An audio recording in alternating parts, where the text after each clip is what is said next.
getting into the top round 2 bets and showdown picks for the US Open. Now, real quickly, just a recap from round 1. Showdown wise, betting wise, really solid there. Kind of a sweat-free showdown slate because I was able to get on Xander Schauffele and Ricky Fowler, both of which were outright for me as well. So betting-wise, it's looking good there. Also had Xander Schauffele as a first-round lead bet as well. Hopefully you guys watched that video or kind of read the article on that. And that makes 5 straight rounds in a row where the 9-5 showdown tool has hit the low round of the day with Xander Schauffele doing it. So pretty awesome stuff there. Hopefully we can give you guys that today. So real quickly, just looking at the leaderboard right now, sorting it by percent owned, just seeing how the chalk is doing for this. So obviously Justin Rose really went out and struggled. No question about that. Let's just take a peek at Justin Rose, see if there's any likelihood that he could kind of have a better result in round 2. So just looking at basically every single category where he struggled in, like he is due to play much better. He is one of the most likely golfers to putt better tomorrow. So, there's a chance that he could potentially make the cut. My expectation is that they're going to make the course play much more difficult, put the pins in more difficult locations.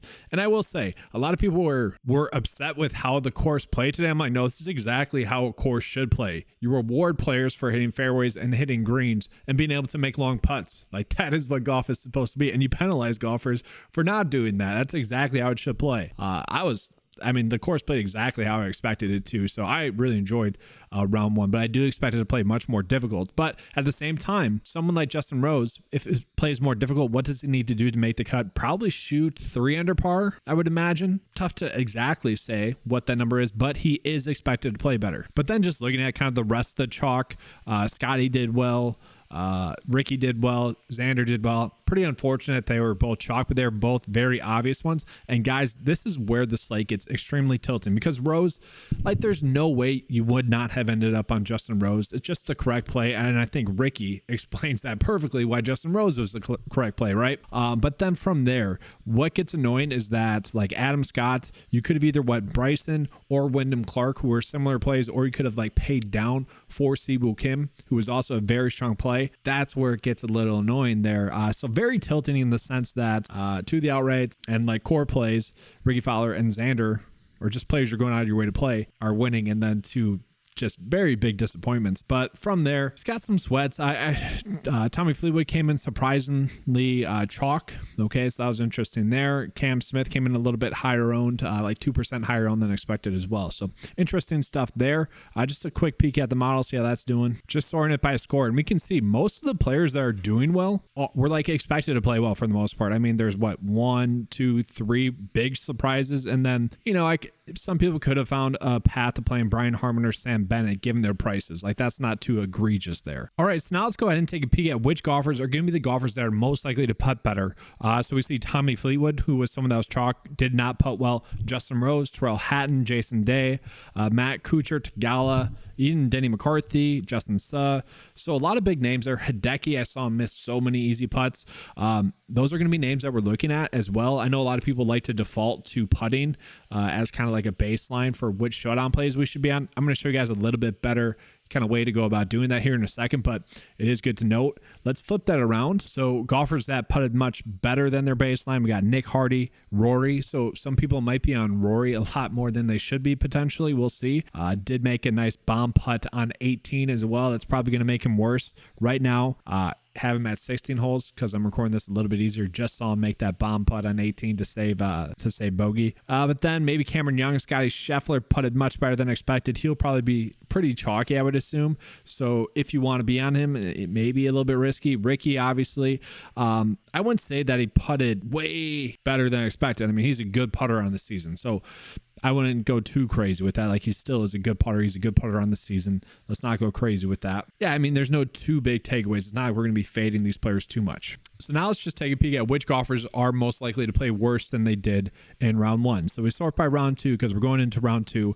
We go to regression, see which players are most likely to regress. So let's flip this around. Yeah, just a bunch of those kind of no-name golfers, if you will. That went out and played pretty well in round 1. That's really no shocking. I guess you could see Sergio in there. That might be the biggest one. But maybe some saving grace for a lot of the chalk. Hatton, Rose, Cantlay, Fleetwood, Tagala, Jordan, Day, Tom Kim, Hideki. Those are all players that are expected to play much better than they did in round 1, they're going to play much better in round 2. Now, a lot of those guys, that's not that hard to do, but that is encouraging to see. So now real quickly, we'll go ahead and show you guys the round 2 showdown plays, and please don't play them. I'm joking, but I'm not. It's been pretty awesome. I was a little salty. I'm like, guys, I'm getting out this awesome information from last week. And sure enough, I had a message request on Twitter saying, hey man, thanks for this. You helped me take down a showdown, which is awesome to see. Don't be shy to send those messages as well. If you guys are doing well with my information, you know, it does feel good to get that confirmation. But looking at who are going to be the top round 2 showdown picks. Now, this is going to be based off of priority,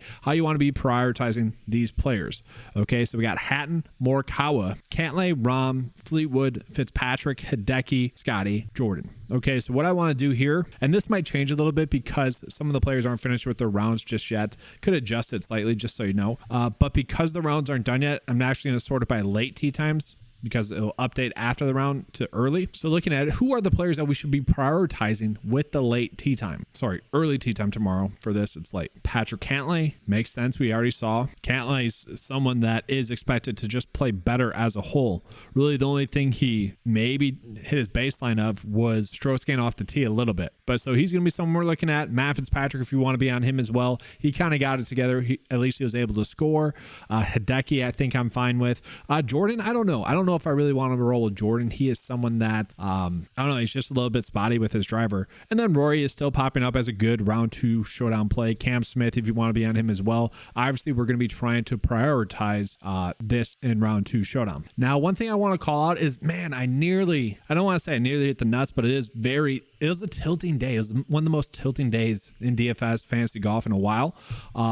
Because I had Xander, I had Ricky, it was looking good. I'm like, all right, if Hideki and Mito just have, good enough rounds in the PM rounds, I should be fine. It's just frustrating. But there is an edge there. Like, I was able to get Ricky pretty late, Xander pretty late. Some people probably thought it was a reach, but that was nice to be able to do that. So if you guys want to get in there and do that, they do have those drafts available for PGA. Okay, they don't have any props out just yet for PGA, so drafts are there. And what you can go in and do is, when you're playing those, just use the Showdown tab. I'm not saying it's a guarantee to produce results each and every slate, and because I kind of have a decent round 1, I don't actually expect to have a good round 2, but round 2 has typically been the best. So let's go ahead and just take a peek at which would be the optimal build for round 2. And so I do kind of want to prioritize Rory a little bit more. I'm going to bump up his projection a little bit, and then let's see here, Patrick Cantlay a little bit as well. He's actually pretty up there. Let's see who's someone that we could potentially be on that's going to putt better. I mean, we got Hatton. Let's go to strokes gained putting, filter this so we can get all those players. All right, so maybe Rose. Yeah, maybe Rose. We'll just bump up him to like 51.5. Hatton, we'll bump up a little bit. Nah, that's fine. That's fine. So now we just go and generate it. And so there we go. And that's kind of the weird thing about round 2 showdown, is that it does already typically kind of favor the AMT times just naturally. It's weird how that works out. Not always, but these are all kind of going to be the same as well. I mean, pretty close projections as a whole. But that's going to be it. A quick and easy video there for you guys. I would love to do these more, but it is also 9 p.m. when I'm recording this. It's tough, especially when the tools, do the work for you. So we'll see. If you guys did enjoy this, though, make sure to give a like and subscribe.